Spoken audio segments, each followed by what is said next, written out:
दोस्तों, आज की कहानी शुरू होती है मीरा की शादी की रात से। महंगी साड़ी, भारी घूंघट में गहनों से लदी हुई मीरा चल भी नहीं पा रही थी, लेकिन इन सब के बीच एक 20 साल का लड़का उसके चारों तरफ पंख की तरह घूम रहा था। आरो दूल्हे का छोटा भाई, हल्की मुस्कान, मासूम आंखें और हर काम में आगे था। दीदी, आज मुझे नई माँ मिल गई, अब आप मेरी भाभी माँ हैं।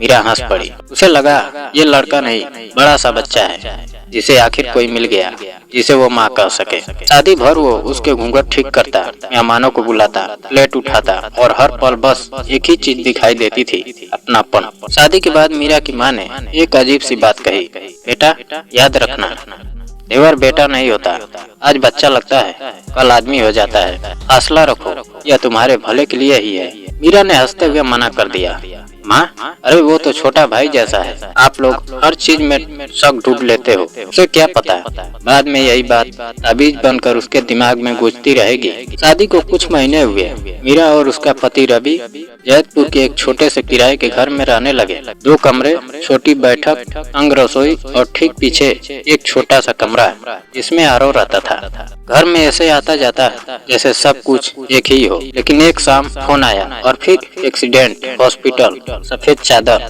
रवि नहीं रहा। कुछ ही दिनों में पूरा घर सन्नाटे में बदल गया। रवि के घर वालों ने भी न मीरा को सहारा दिया, न अपने साथ रखा। उधर आरो वही अकेला इंसान था जो अक्सर शाम को आकर पूछ लेता, भाभी खाना खाया क्या। एक रात लगभग 12 बजे दरवाजा खटखटाया। मीरा डर के मारे सख्त हो गई। भाभी, मैं हूँ आरो, दरवाजा खोलो। वह अंदर आया। प्लास्टिक की थैली में चावल सब्जी था। उसकी आंखें लाल थी, चेहरा उदास था। मुझे खाना बनाना नहीं आता भाभी, और आप यूं ही भूखी रहती हो तो बीमार हो जाओगी। मैंने भाई को खो दिया, आपको नहीं खोना चाहता। उसकी ये मासूमियत मीरा को पिघला गई। लेकिन अगले ही पल माँ की बात फिर गूंजी, देवर बेटा नहीं होता, हौसला रखो।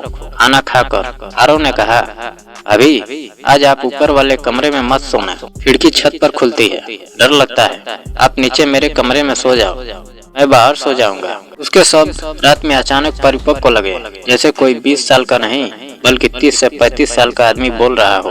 मीरा हिचकी, मगर डर और कमजोरी ने उसे मानने पर मजबूर कर दिया। लेकिन जैसे ही वह उस कमरे में गई, एक झटका उसे वही जमा दिया। एक रैक पीछे उसके गहनों वाली छोटी डिब्बी रखी थी, ठीक वही डिब्बी जिसमें उसने अपनी ज्वेलरी अलमारी में ताला लगा कर रखी थी, वो भी ऊपर वाले कमरे में। अरे ये यहाँ कैसे आया। मीरा डर गई और झगड़ने की ताकत नहीं थी। उसने सोच लिया, कल पूछूंगी। नींद उसे कई दिनों से नहीं आ रही थी, लेकिन उस रात ऐसा लगा जैसे किसी ने शरीर का स्विच ऑफ कर दिया। पलकें भारी, दिमाग सुन, सब अंधेरा लगने लगा। सुबह उठी तो घड़ी 10 बजे दिखा रही थी। वो सोची, मैं इतनी देर कैसे सो गई। रसोई में गई तो आरो चाय बना रहा था। मैं बोली, नींद ठीक आई, जरूरत से ज्यादा। आरो मुस्कुराया और बोला, आई भी होगी, मैंने आपके खाने में स्लीपिंग पिल मिला दी थी। मीरा का दिल सर्द हो गया। वो डांटते हुए बोली, तुमने बिना बताए दवा दी। वो बोला, अरे भाभी मुंह मत बनाइए, मैं चाहता हूँ कि आप आराम कर लें। मैं कुछ गलत नहीं करूँगा, मुझ पर भरोसा है ना। उसकी मुस्कान मासूम थी, लेकिन मीरा के भीतर की चेतावनी अब जोर से बजने लगी थी। एक दिन आरो ने कहा, भाभी किराया भरने के पैसे नहीं है, एक चाचा गहने खरीद लेते हैं, छोटे घर की रजिस्ट्री आपके नाम करा देंगे। मीरा टूट चुकी थी। मायके ने भी साथ देने से मना कर दिया। थक कर बोली, अगर तुम भरोसा करते हो तो बेच दो। 2 दिन बाद आरो चाबियों का गुच्छा और रजिस्ट्री लेकर आया। शिवनगर में घर ले लिया।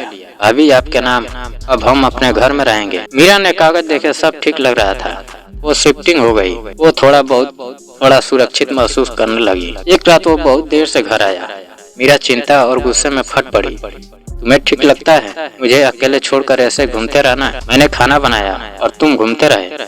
आरो सुनता रहा, फिर उसका चेहरा बदल गया। वो बोला, बहुत हो गया भाभी, मैं अब बच्चा नहीं कि डांट सुनूं। जो बनाया आप अकेली खाइए। वह कमरे में चला गया। मीरा को पछतावा हुआ और उसके कमरे में गई।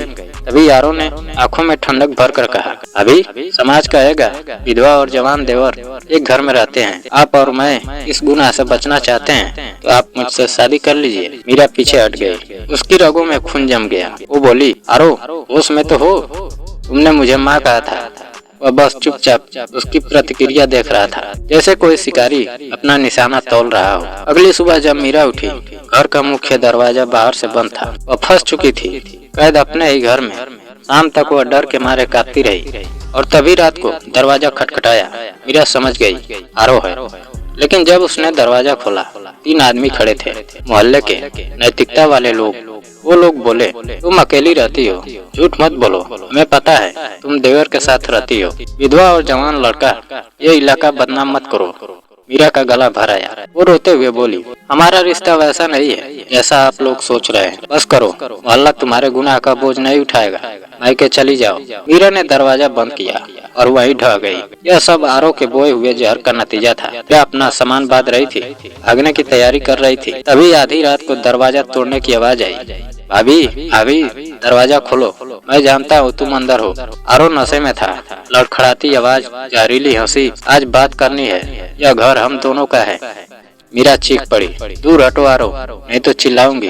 वो गर्जा, चिल्लाओ, देखते हैं मोहल्ला किस पर यकीन करता है। लेकिन वो वाक्य पूरा भी नहीं कर पाया था कि मीरा अपनी पूरी ताकत से चिल्लाई, बचाओ, दरवाजा खोलो, वो मुझे नुकसान पहुंचाने आया है। बाहर से आवाजें उठी, क्या हो रहा है? दरवाजा खोल आरो। अंदर चीखें आ रही है। वही पड़ोसी जो दिन में उसे ताना दे रहे थे, रात में दरवाजा तोड़ने लगे और ताला टूट गया। अंदर आते ही पड़ोसी दंग रह गए। आरो लड़खड़ा रहा था। मीरा कोने में सिमटी रो रही थी। अकल ठिकाने है तेरी? एक ने आरो को झटका। पूरी बस्ती ने सुना है। वो क्या? चिल्ला रही थी। आरो बुदबुदाया, घर का मामला है, मैं इसकी हिफाजत कर रहा था। लोग बोले, हिफाजत? या दरवाजा तोड़कर अंदर घुसने आया था? दूसरा गरज पड़ा। तभी एक औरत पड़ोसन मोबाइल लेकर अंदर आई और बोली, मैंने रिकॉर्ड किया है, कैसे यह दरवाजा पीट रहा था, कैसे जबरदस्ती करने की बात कर रहा था। हमने इसे गलत समझा था और अब चुप नहीं रह सकते। कुछ ही देर में पुलिस आ गई। मीरा की आवाज कांप रही थी। मीरा ने कहा, साहब, अगर ये अंदर आ जाता तो पता नहीं मेरे साथ क्या करता। सिपाही ने आरो को पकड़ लिया। पड़ोसियों ने भीड़ को हटाया। एक औरत ने मीरा का हाथ थाम कर कहा, अब तुम अकेली नहीं हो, आज सही और गलत का फर्क सबने देख लिया है। मीरा की आंखों से आंसू बहते चले गए। सालों का डर, अकेलापन, समाज की बातें, सब जैसे बाहर निकल गए। दोस्तों, यह कहानी सिर्फ एक विधवा की नहीं है, यह समाज की उन परतों की कहानी है जिनके नीचे महिलाओं की सुरक्षा, सम्मान और आवाज दबा दी जाती है। कभी कभी घर की चारदीवारी में बैठा बेटा गाने वाला भी भेड़ की खाल में भेड़िया निकला, और कभी मोहल्ला जो दिन में ताने देता है, उसी मोहल्ले की आवाज रात में सही वक्त पर ढाल बन जाती है। मीरा उस रात टूटी नहीं, वह बच गई, क्योंकि उसने आवाज उठाई। दोस्तों, अगर कहानी पसंद आई हो, वीडियो को लाइक और चैनल को सब्सक्राइब करना ना भूलें। जय हिंद।